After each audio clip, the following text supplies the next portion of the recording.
네, 이재명 대통령이 첫 다자 외교 데뷔전이었던 G7 순방을 마치고 돌아왔습니다. 이 대통령은 오늘 곧바로 국무회의를 주재하며 시급한 국내 민생 현안에 집중할 예정입니다. 한편 김민석 총리 후보자 청문회 증인 채택 문제 등을 놓고도 여야의 신경전이 치열한데요.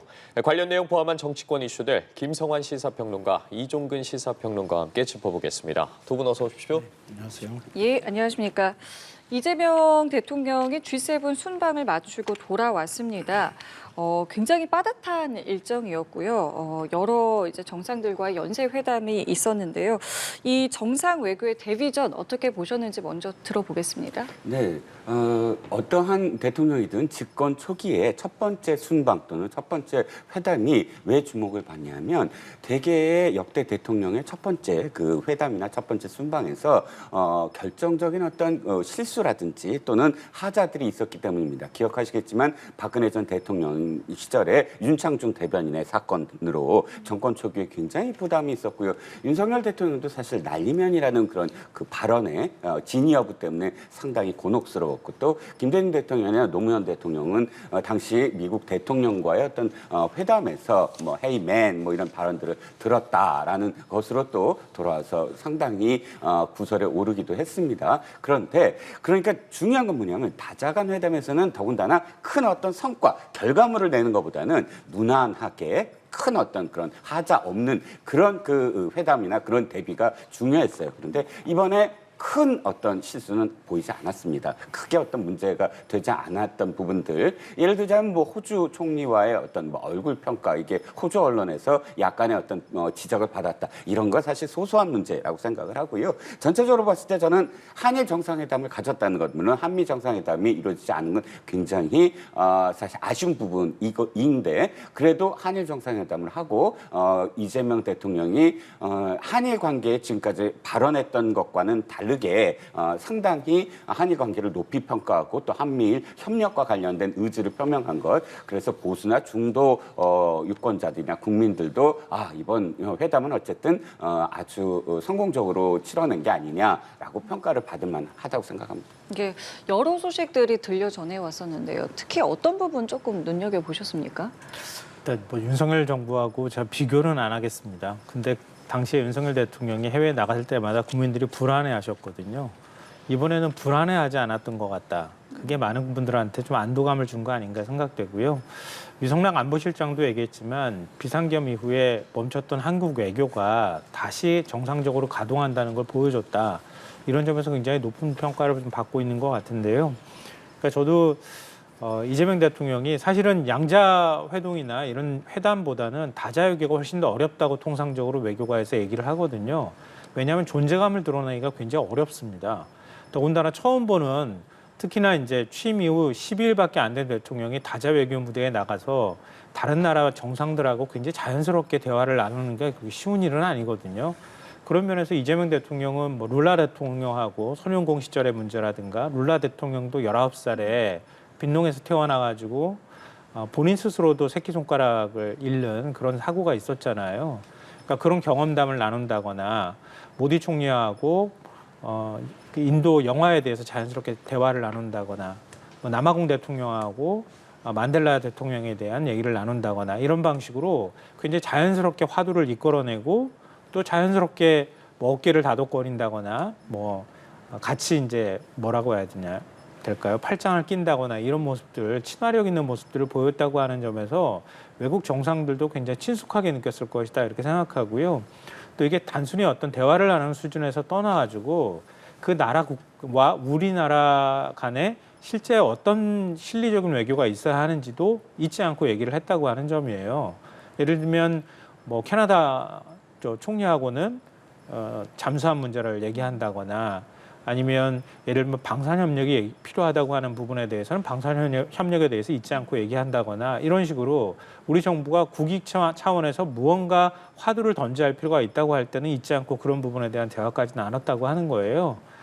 그런 면에서는 다자 외교 문제를 굉장히 성공적으로 대비했다라고 생각하고요.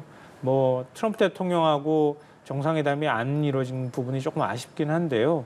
나토 정상회의가 또 기다리고 있기 때문에 그때 한미 정상회담이 또 병행적으로 같이 이루어지길 바라는 마음입니다. 알겠습니다.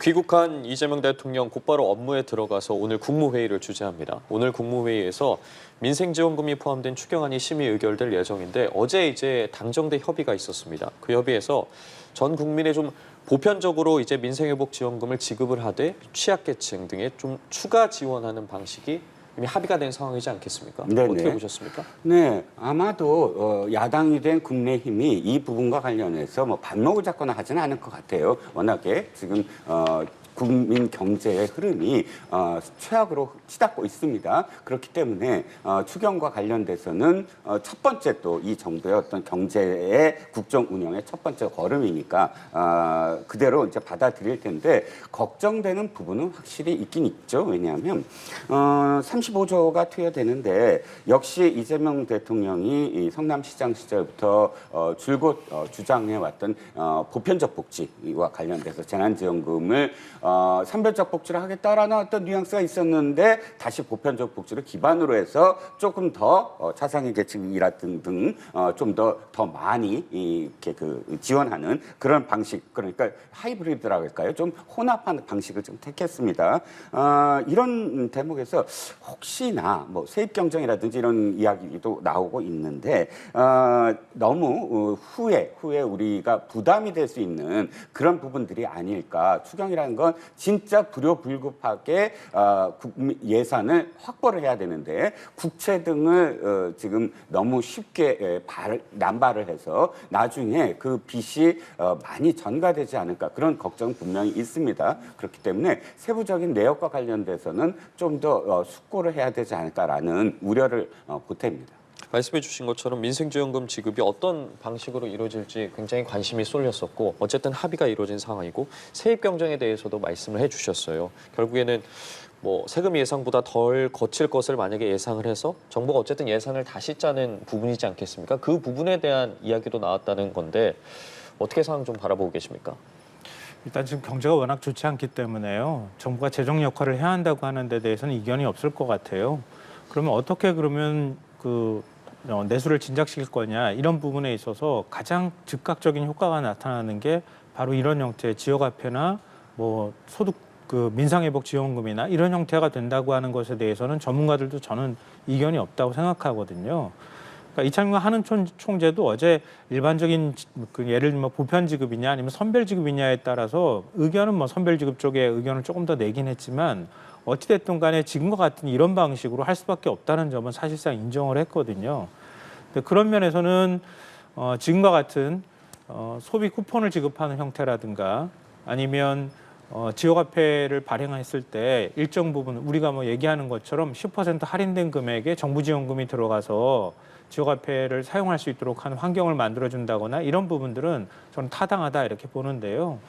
전 더 주목하고 싶은 부분은 민주당이 집권 세력이 된 거잖아요.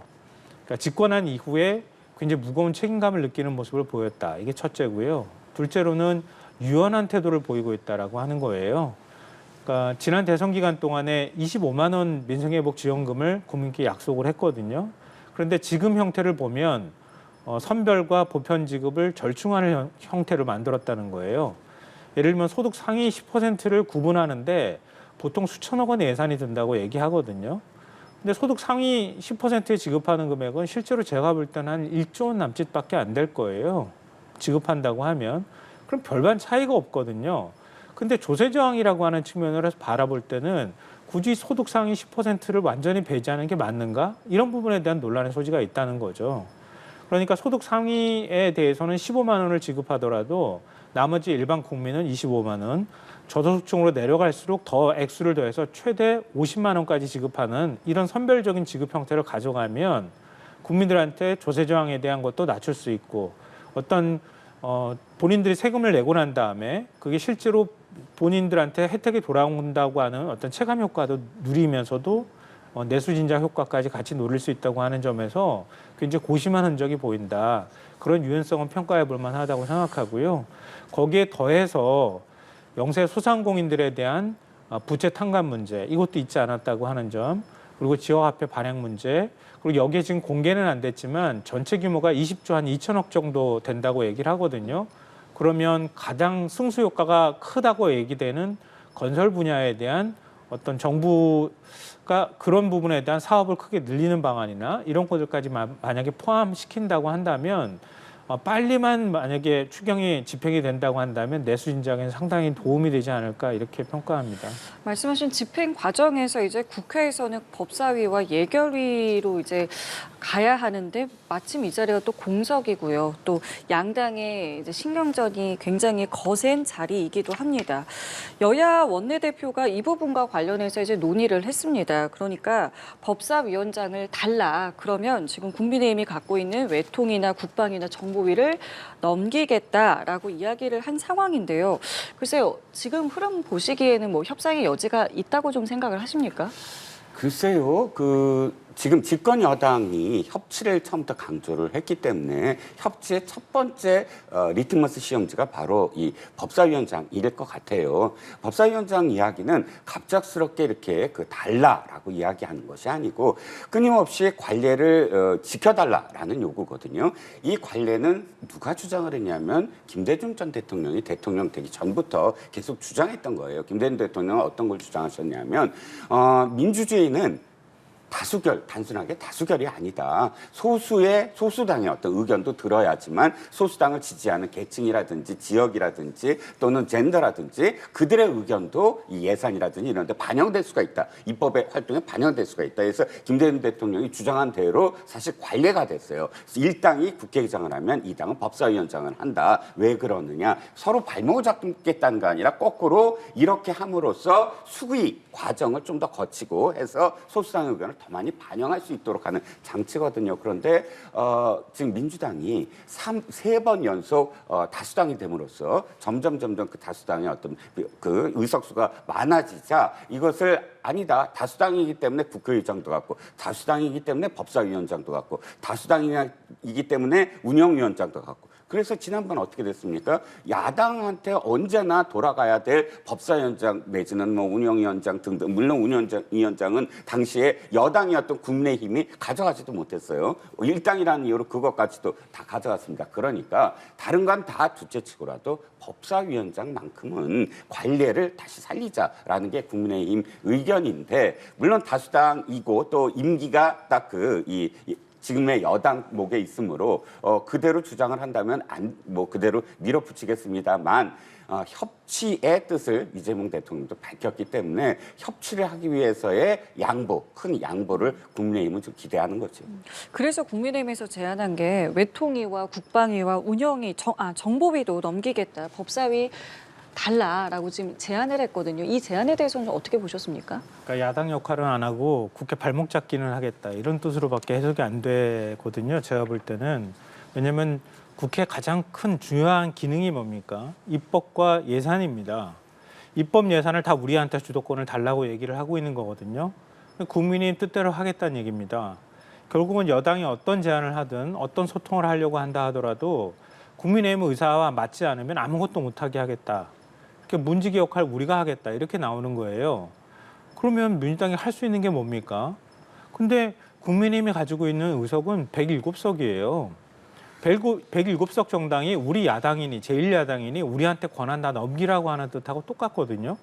국민들이 동의할 수 있을까요? 주권자의 선택하고도 저는 맞지 않은 다수결주의 부정하는 그런 태도라고밖에 이해가 안 되고요. 만약에 진짜 야당 역할을 한다고 하면 보수 정당으로서 야당 역할을 한다고 하면 외통 국방 정보위는 국민의힘이 가져가야지 맞는 거예요, 사실은. 그렇지 않습니까? 그러니까 북한과 앞으로 대화를 하든 어떤 방식으로든 소통하려고 한다면 그리고 외교 문제에 있어서도 역시 마찬가지라고 한다면 한미 관계, 한미 동맹 중시한다고 하면 외통이나 국방위 정보위 가져가야 되는 거 아니에요? 그 우리 다 포기할 테니까 그냥 법사위하고 예결위만 다 달라 이렇게 얘기해 버리는데 그걸 어떻게 받을 수가 있겠습니까? 더군다나 지금 국민의힘은 일종의 내란 방조라고 하는 의심까지 받고 있는 상황이에요. 근데 그런 상황에서 대선까지 패배했습니다. 당 개혁과 혁신 작업을 해야 되는데 그것도 지금 수습하지 못한 상황에서 신임 원내대표가 대여 투쟁을 먼저 선언을 해요. 이 얘기는 그러니까 지금 여당이 하고자 하는 것 아무것도 못하게 하겠다라고밖에 이해가 안 된다고 하는 거예요. 이거는 받아주지도 않을 거라고 생각하지만 받는다고 하면 오히려 더 국회를 무능화시키는 길로 갈 것이고 훨씬 더 혼란과 정치적 갈등을 키우게 될 것이다라고 생각합니다. 알겠습니다. 여야가 대치하고 있는 부분이 또 있습니다. 김민석 총리 후보자 인사청문회를 앞두고 신경전이 거센데 총리 후보자 인사청문 특위에서 김 후보자의 전 배우자를 증인으로 채택하는 문제를 놓고 공방을 벌였는데 발언 듣고 나서 대담 이어가 보도록 하겠습니다. 전 배우자라고 한다면은 여러분들 다 아시다시피 이제는 남입니다. 그런데 그 남까지 인사청문위원회에 증인으로 불러서 인사청문회에 관심이 있는 것이 아니라 후보자의 흠집내기용에 불과하다라고 하는 것이 반드시 증인으로 채택하고 만약에 증인 신문하기 전까지 자료가 제출되면 증인은 철회할 수 있는 문제니까요. 네, 들으신 것처럼 국민의힘에서는 김 후보자들의 미국 유학 경비 등을 대준 이 증빙 자료를 제출하라면서 김 후보자의 전 배우자가 증인으로 나와야 한다는 입장입니다. 어떻게 들으셨습니까? 이런 전례가 있었는지 모르겠어요. 가족까지 인사청문회장에 세우는 건 아마 어떤 공직 후보자라 하더라도 가장 꺼려하는 부분이 아닐까 싶어요. 또 그런 전례도 저는 없었다고 알고 있거든요. 그러니까 이미 헤어진 전 배우자를 불러다 놓고 무슨 얘기를 듣고자 하는 것인지 모르겠어요. 일종의 모욕주기식 청문회를 하겠다는 것밖에 안 된다. 뭐 물론 이제 사인간 채무가 있는 사람, 전 후회장을 맡았다고 하는 사람을 불러내겠다고 하는 건 일종의 도덕성 검증에 관한 부분이나 재산 형성 과정에 대한 것들을 검증하겠다고 하는 차원에서 야당은 요구할 수 있고 여당에선 받기가 조금 어렵다고 하더라도 그런 얘기는 할 수 있지만 가족을 불러내는 것은 조금 맞지 않다고 보고요. 즉 국민의힘에선 김민석 후보자의 어떤 재산 문제와 이런 것들만 집중하고 있는 것 같아요. 근데 뭐 그런 부분에 대해서 야당은 그동안에 많이 해왔으니까요. 일정 부분 전 뭐 전혀 부당한 주장이라고 생각하지는 않고요. 다만 김민석 후보자의 능력이나 이런 부분에 대한 검증도 같이 하려고 하는 좀 균형감 있는 노력을 해야 될 것 같은데 그런 부분에 대한 노력은 거의 하지 않고 있거든요. 그런 것도 좀 같이 병행을 해주면 국민의힘이 지금 어떤 재산 형성이라든가 소득과 지출이 일치하지 않는 문제나 이런 것들에 대한 의혹 제기든 또 그런 부분에 대해서 따지고 들어가는 부분까지 좀 이건 너무 과도하다 이런 평가를 받지는 않을 것 같아요. 지금이라도 좀 전열을 다시 정비해서 인사청문회 기간 날짜까지는 아직 기간이 남아있기 때문에 증인 채택 문제를 빨리 여당하고 협의를 하는 게 맞다 이렇게 봅니다. 앞서 김민석 국무총리 후보자에 대해서 증인 채택과 관련한 부분에 대한 이야기를 나누고 있었습니다. 말씀 이어듣도록 하겠습니다. 자, 그래서 총리 후보자와 관련된 능력 검증과 도덕성 검증에 굳이 지금 재판과 특검이 계속 이루어지고 있는 윤석열 전 대통령의 개헌 문제가 올라야 되는가? 이건 그야말로 정치 퍼포먼스를 벌이겠다는 것처럼 느껴집니다. 자, 김민석 후보자의 전 아내와 관련된 문제를 조금만 언급하면 물론 개인적인 어떤 그 가족사와 또는 뭐 개인적 고통 뭐 이런 부분들을 들춰낼 이유는 하나도 없다고 생각을 합니다. 안 나와도 됩니다. 국민의힘이 주장하는 건 이거예요. 딱 한 가지 자료만 제출해달라라는 거거든요. 왜 그러냐 하면 아까 평론가님께서도 말씀하셨지만 지금 전 국민적인 의혹이 도대체 김민석 후보자의 재산 형성 과정에서 숫자가 맞지 않는다라는 거거든요. 2020년도에는 지금 5억 원의 그런 마이너스 적자였는데 갑작스럽게 지금 8억 원의 행방이 안 보이는 거예요. 그러니까 그 세비 이외에 그러니까 국회의원은 겸직이 안 되잖아요. 그럼 세비만 받고 생활을 하는 사람이 그 세비를 합쳐봤자 6억밖에 안 되는데 그러면 그 이외의 생활비들은 어떻게 했을 것이며 또 교회 헌금 2억은 어디서 난 것이며 합쳤더니 8억이 지금 비거든요. 그러니까 국민의힘은 계속 자료를 달라 했는데 94건 중에 2건밖에 제출 안 했어요. 그러니까 그러면서 계속 이게 무슨 정치 검찰이 지금 나를 이렇게 한 거고 또 왜 가족사를 건드리고 이런 말씀 하시기 전에 자료만 제출하시면 된다. 아내 문제도 그거예요. 근로소득세를 뒤져봤더니 이 아들이 그러니까 그 국제고를 다녔는데 와, 이 국제고 학비가 어마어마해요. 근데 교육비에 지출이 없는 거예요. 그리고 코넬대에 입학을 했다고 합니다. 경제학과에 코넬대 아시다시피 입학하는데 드는 비용만 7만 달러가 넘어요. 그러면 이 비용들이 근로소득세에 있어야 되잖아요. 근데 김민석 후보자가 이렇게 얘기합니다.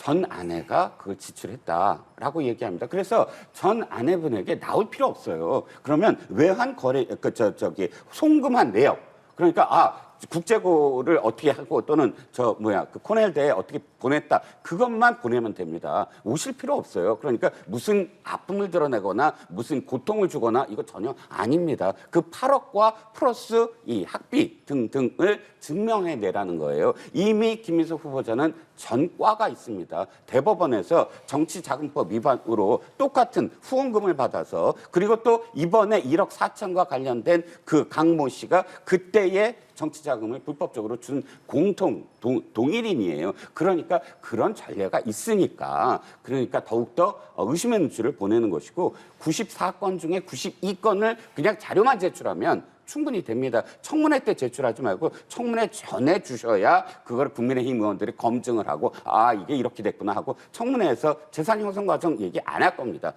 그야말로 평론가님 말씀처럼 능력에 대한 검증으로 들어갈 겁니다. 네, 이건 얘기 안 할 수가 없는데요. 전 배우자가 자녀에 대해서 유학 비용을 댄 것까지 그것도 다 설명하라 이렇게 하면 국민의힘 의원들은 만약에 집권 세력으로 장관 임명할 때 이런 식의 요구를 하면 받아주겠습니까? 저는 안 받아줄 것 같거든요. 그러니까 헤어진 배우자 전 아내가 자녀 유학비를 댄 것까지 다 소명하라고 얘기를 하면 그 누가 내겠습니까? 저 같아도 안 낼 것 같은데요. 그거는 그렇다는 생각 들고요. 그러니까 김민석 후보자가 2000년이죠. 16대 국회의원에서 당선되고 난 다음에 그 이후에 뭐 이러저러한 법률적 문제도 그렇고요. 그 다음에 야인 생활을 한 18년 가까이 했어요. 그러니까 수입도 없는 상황이었고요. 마땅히. 그 기간을 보내서 지금 재산이 2억 1천만 원이에요. 근데 지금 여러 가지 추징금 내거나 이렇게 할 때 11명한테 1억 4천만 원을 빌렸다고 또 시비를 하고 삼고 있는데요. 뇌물을 받은 거 아니냐 이렇게 지금 의심하고 있는 것 같아요. 국민의힘 쪽에서는. 뇌물을 누가 이런 식으로 받습니까? 11명한테 1천만 원씩 뇌물 받아가지고 그렇게 해서 재산을 2억 1천만 원으로 만드는 사람이 누가 있어요. 이거는 이런 식으로 뇌물을 받는 거는 상식적으로 생각해 볼 수가 없는 거고요. 그러니까 다만 국민의힘에서 의심할 수 있는 부분은 저는 있다고 봐요. 왜냐하면 5년 전에 신고했을 때 재산이 마이너스 5억 8천이었거든요. 근데 지금 2억 1천만 원이 있다고 했는데 그동안에 추징금도 내고 뭐 생활비 쓰고 다 썼는데 어떻게 5억 8천에서 2억 1천만 원이 되느냐. 그게 투명하지 않다라고 하는 부분은 아마 김민석 후보자가 인사청문회 장에서 설명할 수 있을 거라고 봐요. 만약에 그걸 설명하지 못한다고 하면 충분히 문제 삼을 수 있다고 보는데요. 그러니까 그 내용 가지고만 뭐 뇌물을 받은 것 같다, 막 이런 식으로 막 몰아세우는 것은 저 적절한 것은 아니다. 전 인사청문회장에서 충분히 소명하면 해소될 수 있는 일이다 이렇게 생각합니다. 그거 하나만 좀 짧게 바꾸죠. 부탁드릴게요. 뇌물을 받았다고 국민의힘에서 얘기한 적 한 번도 없습니다. 정치자금법 위반이다. 왜냐하면 뇌물은 대가성으로 무엇인가 자신의 어떤 공직을 돈을 받고 대가를 하는 건데, 이건 지금 차용증 운운하지만 5년이 지났는데도 불구하고 2년 동안 단 한 번도 재촉한 적이 없어요. 그러면 이미 지난번 대법에서 확정된 판결문에서도 이 차용증은 사실 허위로 보인다. 왜? 채권자들이 돈을 빨리 갚으라라는 어떤 변제에 대한 어떤 적극적인 행위를 하지 않았기 때문이다라고 돼 있거든요. 근데 이번에도 똑같은 거예요. 지금 그 11명이 적극적으로 돈을 변제하라 하고 2년이 경과됐는데도 그런 흔적이 하나도 없거든요. 그래서 이게 차용증을 쓴 이게 채무가 아니라 사실은 정치 자금 아니냐, 불법적 정치 자금 아니냐라는 의혹을 제기한 거죠.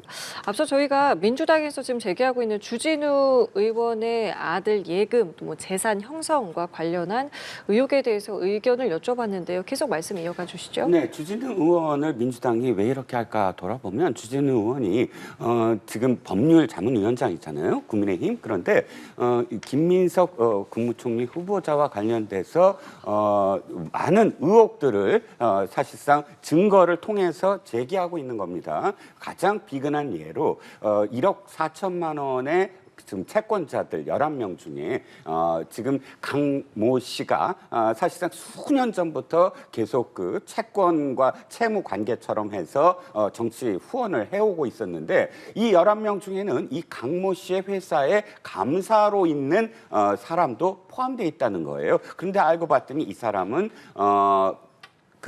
지금 김민석 후보와 일면식도 없었다는 그런 보도도 있습니다. 그렇다면 아니 일면식도 없는데 어떻게 당일날 갑작스럽게 1,000만 원을 꿔줄 수가 있느냐. 이건 강모 씨와의 어떤 관계 때문이다. 그렇다면 그 관계와 관련돼서 강모 씨가 주도를 해서 이런 어떤 채권 채무의 어떤 관계를 만든 게 아니냐. 이런 의혹을 계속 제기하자 아까도 말씀드렸지만 메시지를 반박 못하니까 메신저를 지금 때리기에 나선 거 아니냐. 뭐 주진우 의원의 가족 재산과 관련돼서 2005년생 각 20살이 된 아들의 예금이 7억 원 이상인데 어떻게 재산 형성 과정에 대한 어떤 지금 증명이 제대로 안 되는 게 아니냐. 그것부터 증명하라. 그렇고 지금 주진우 의원을 공격을 합니다. 제가 아까 질문을 하려고 했던 게 이거예요.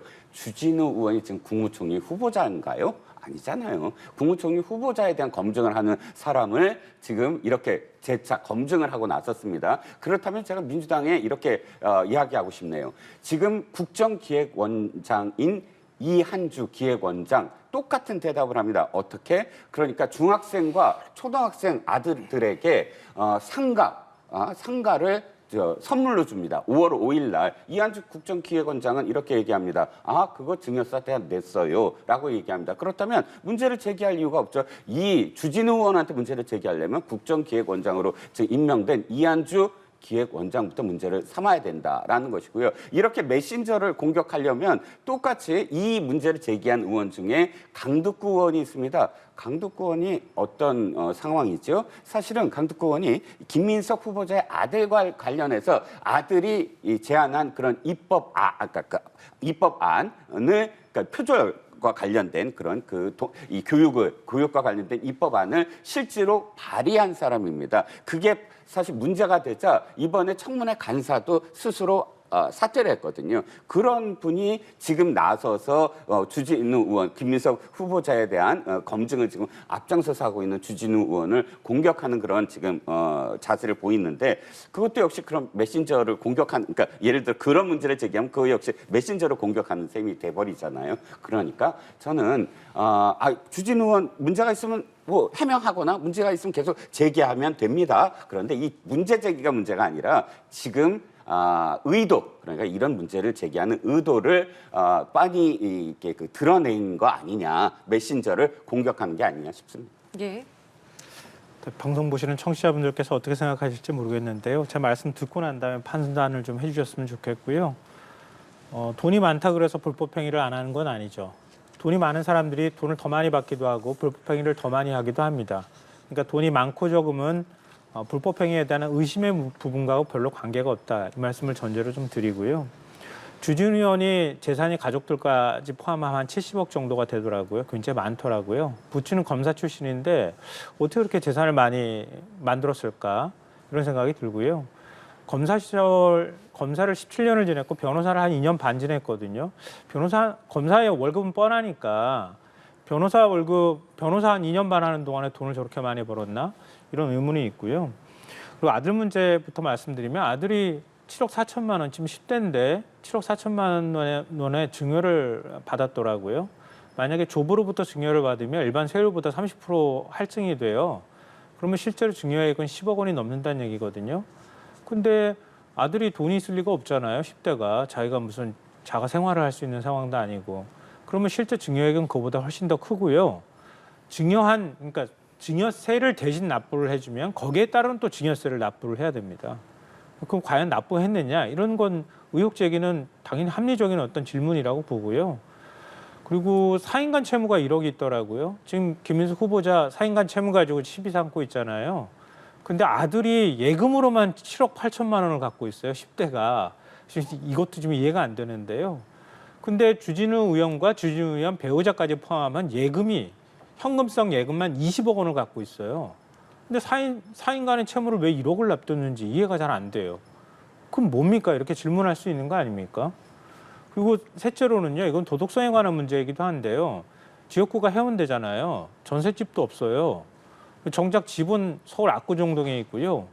그리고 땅은 사천, 진주, 울산 이런 데 한 시가로 22억 원어치를 갖고 있더라고요. 배우자는 용인의 상가를 2채를 갖고 있어요. 아니 지역구에 있는 의원이 하다못해 오피스텔이든 전셋집도 하나 없고 서울 압구정에 집이 있고 전국에 지금 땅을 다 갖고 있는데 도대체 그 땅은 뭡니까? 이렇게 질문할 수 있는 거 아닙니까? 그러니까 김민석 후보 재산 2억 1천만 원 있는 후보한테 탈탈 털어가지고 그렇게까지 뭔가 있는 문제가 있는 것처럼 얘기할 거면 주진우 의원도 떳떳해야 되는 거 아닙니까? 라고 지금 문제 제기할 수 있는 거 아니냐. 자기 눈에 들보는 못 보고 남의 눈에 튀눈만 보는 거 아니냐. 이런 문제 제기는 전 충분히 가능하다고 봐요. 예, 알겠습니다. 오늘 두 분 말씀은 여기까지 듣겠습니다. 지금까지 김성환 시사평론가, 이종근 시사평론가와 함께했습니다. 두 분 고맙습니다. 감사합니다.